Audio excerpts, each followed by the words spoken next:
In this video, I'm going to talk about polarity as it pertains to chemical bonds and molecules. Remember, we have two basic bond types that we have been discussing. The ionic bond, which occurs when electrons are actually transferred from one atom to another. They leave one atom, which then becomes positively charged, and join another atom, which then becomes negatively charged. And those positive and negative charges attract those two atoms together to make the ionic compound. This contrasts to a covalent bond where you have pairs of electrons shared between atoms. One electron from each atom are shared between both, and that sharing is what holds the two atoms together into a compound.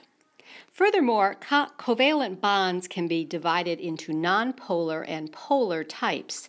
In a nonpolar covalent bond, the electrons are shared equally between the two atoms.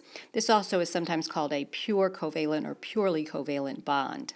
And so what you end up with is a balanced charge around that compound because no particular atom pulls harder on the electrons than the other one, and so the electrons are equally shared.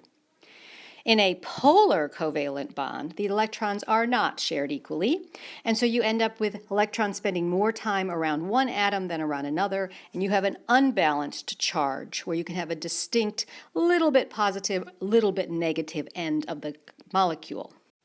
Here's some pictures to illustrate that. So our nonpolar covalent bond between two atoms of chlorine, and this is how chlorine as a diatomic element exists. It's Cl2.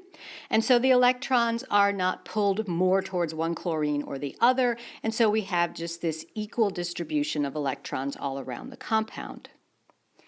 In the polar covalent bond model down here, hydrogen chloride, you can see that the electrons are spending more of their time closer to the chlorine atom because it has the stronger attraction, a higher electronegativity, and so it sort of hogs the time with the electrons, which means there's a tiny positive charge on the hydrogen end and a tiny negative charge on the chloride end.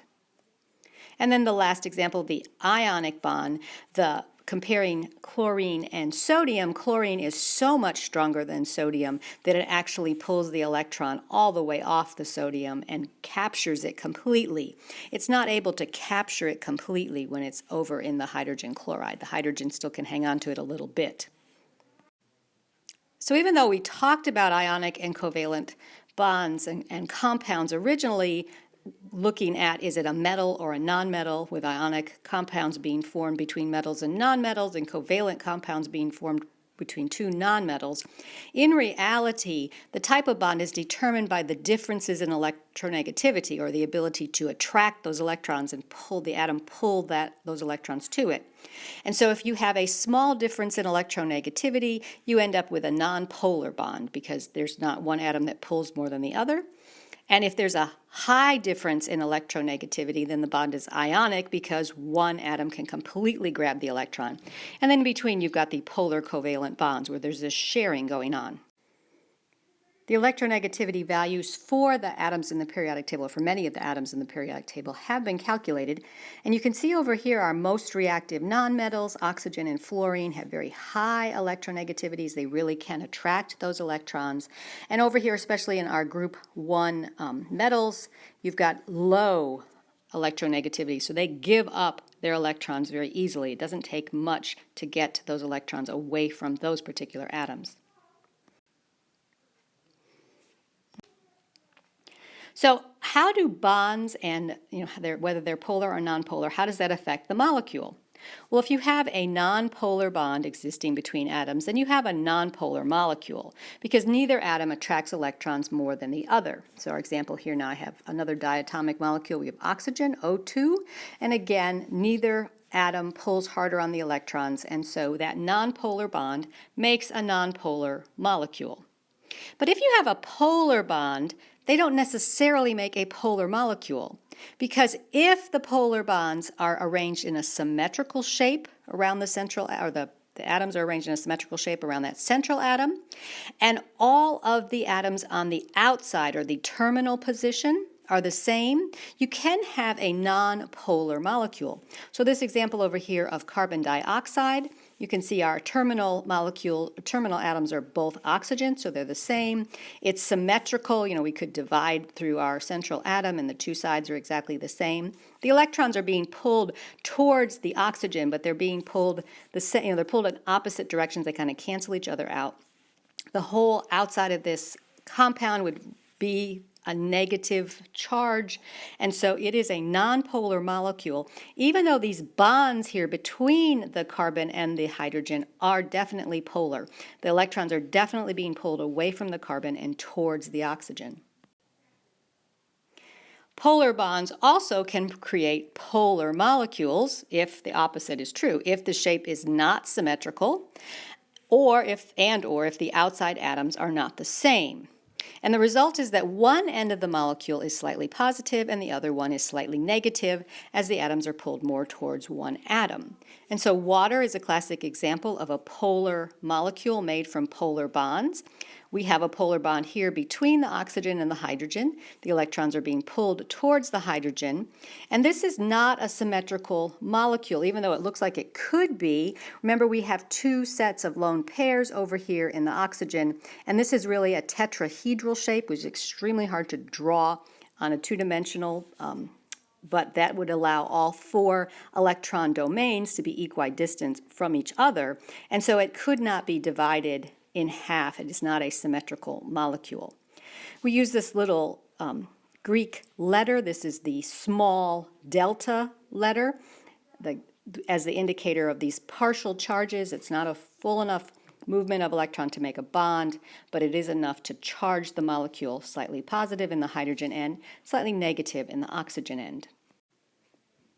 So any molecule that has these positive and negative ends, which are called poles, has the name dipole, or two poles, essentially. And we can use arrows to show how the electrons are more attracted to one atom than the other. Your dipole arrow always points towards the negative end of the molecule, and we put a little hash mark on the positive end. So we've got our dipole arrow here, showing that the electrons are being pulled towards the oxygen, and it's slightly more positive on the hydrogen. Ionic and covalent bonds are intramolecular forces. They are between the atoms inside a molecule.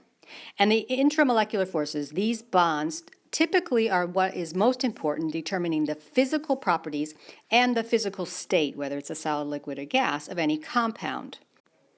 But there are also intermolecular forces between molecules, and polarity influences these intermolecular forces. Intermolecular forces are important for boiling and melting points. They kind of have the final say in the temperature, that something will transition from solid to liquid or liquid to gas. And they're also involved in solubility, which I had forgotten to add to this slide, but how well something dissolves, how well a solute dissolves in a solvent, depends often on the polarity of those materials. So of the intermolecular forces, there are sort of three broad categories. In general, an intermolecular force is any type of weak attraction between molecules, and it's based on how the electrons are distributed around that molecule. When you have two dipoles, molecules that have a definite positive and negative, slightly positive and slightly negative end, we have the dipole-dipole forces. And so those molecules can line up. We have an example down here with the blue representing a positive end and the red representing a negative.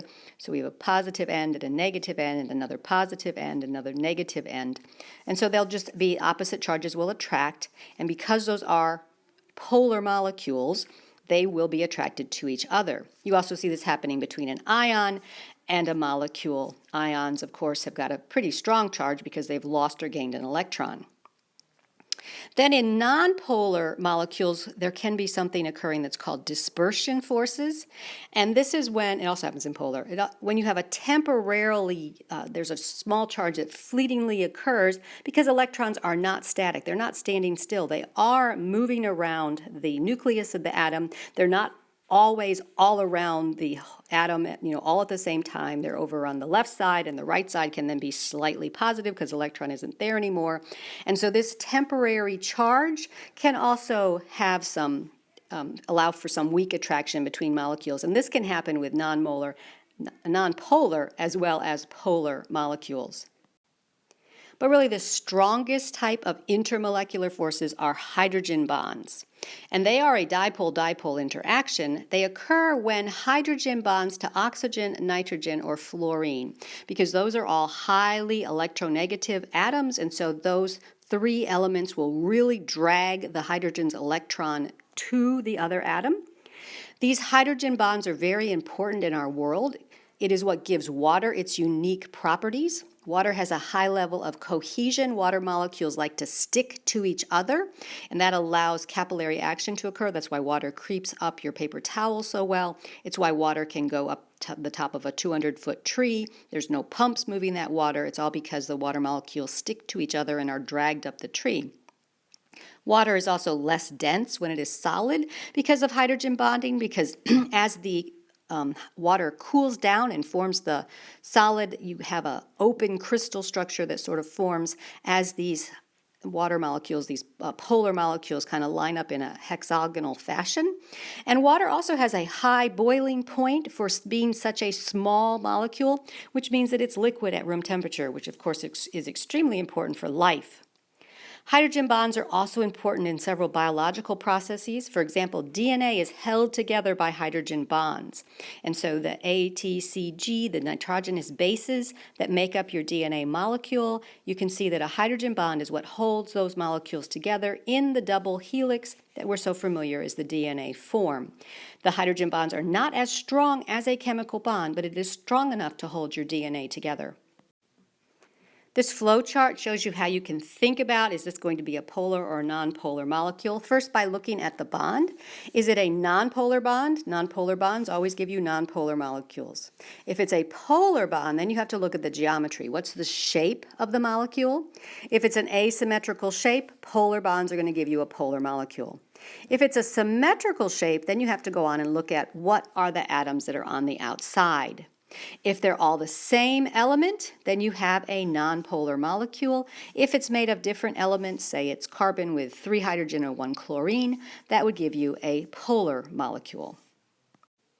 And here are some examples of these different types of molecule shapes and with polar bonds. So in the polar molecules, all of these are polar bonds. You can see by the little dipole arrows that everything has the electrons being attracted to one of the atoms in the compound. So in our hydrogen chloride, the electrons are being attracted to the chlorine.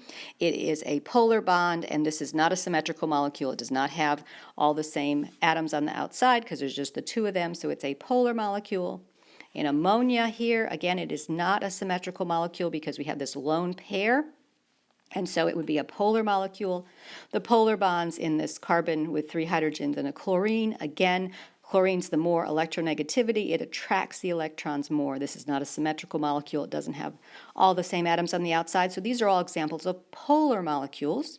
Whereas in the nonpolar molecules created by polar bonds, we see ones that, like this boron with the trifluoride, you have 3 of the same atoms around the outside. And this one, we could kind of split through the middle of one of the fluorine atoms to give us a symmetrical shape. And again, with our carbon tetrachloride over here, we have all the same kinds of terminal atoms. And so it also would be a nonpolar molecule, even though each individual bond itself is polar. So remember that polarity refers to how the electrons are being distributed around the atoms in a molecule, whether they are equally distributed in a nonpolar fashion or whether they're unequally distributed. And polar bonds can create either nonpolar or polar molecules, again, depending upon how that molecule is arranged.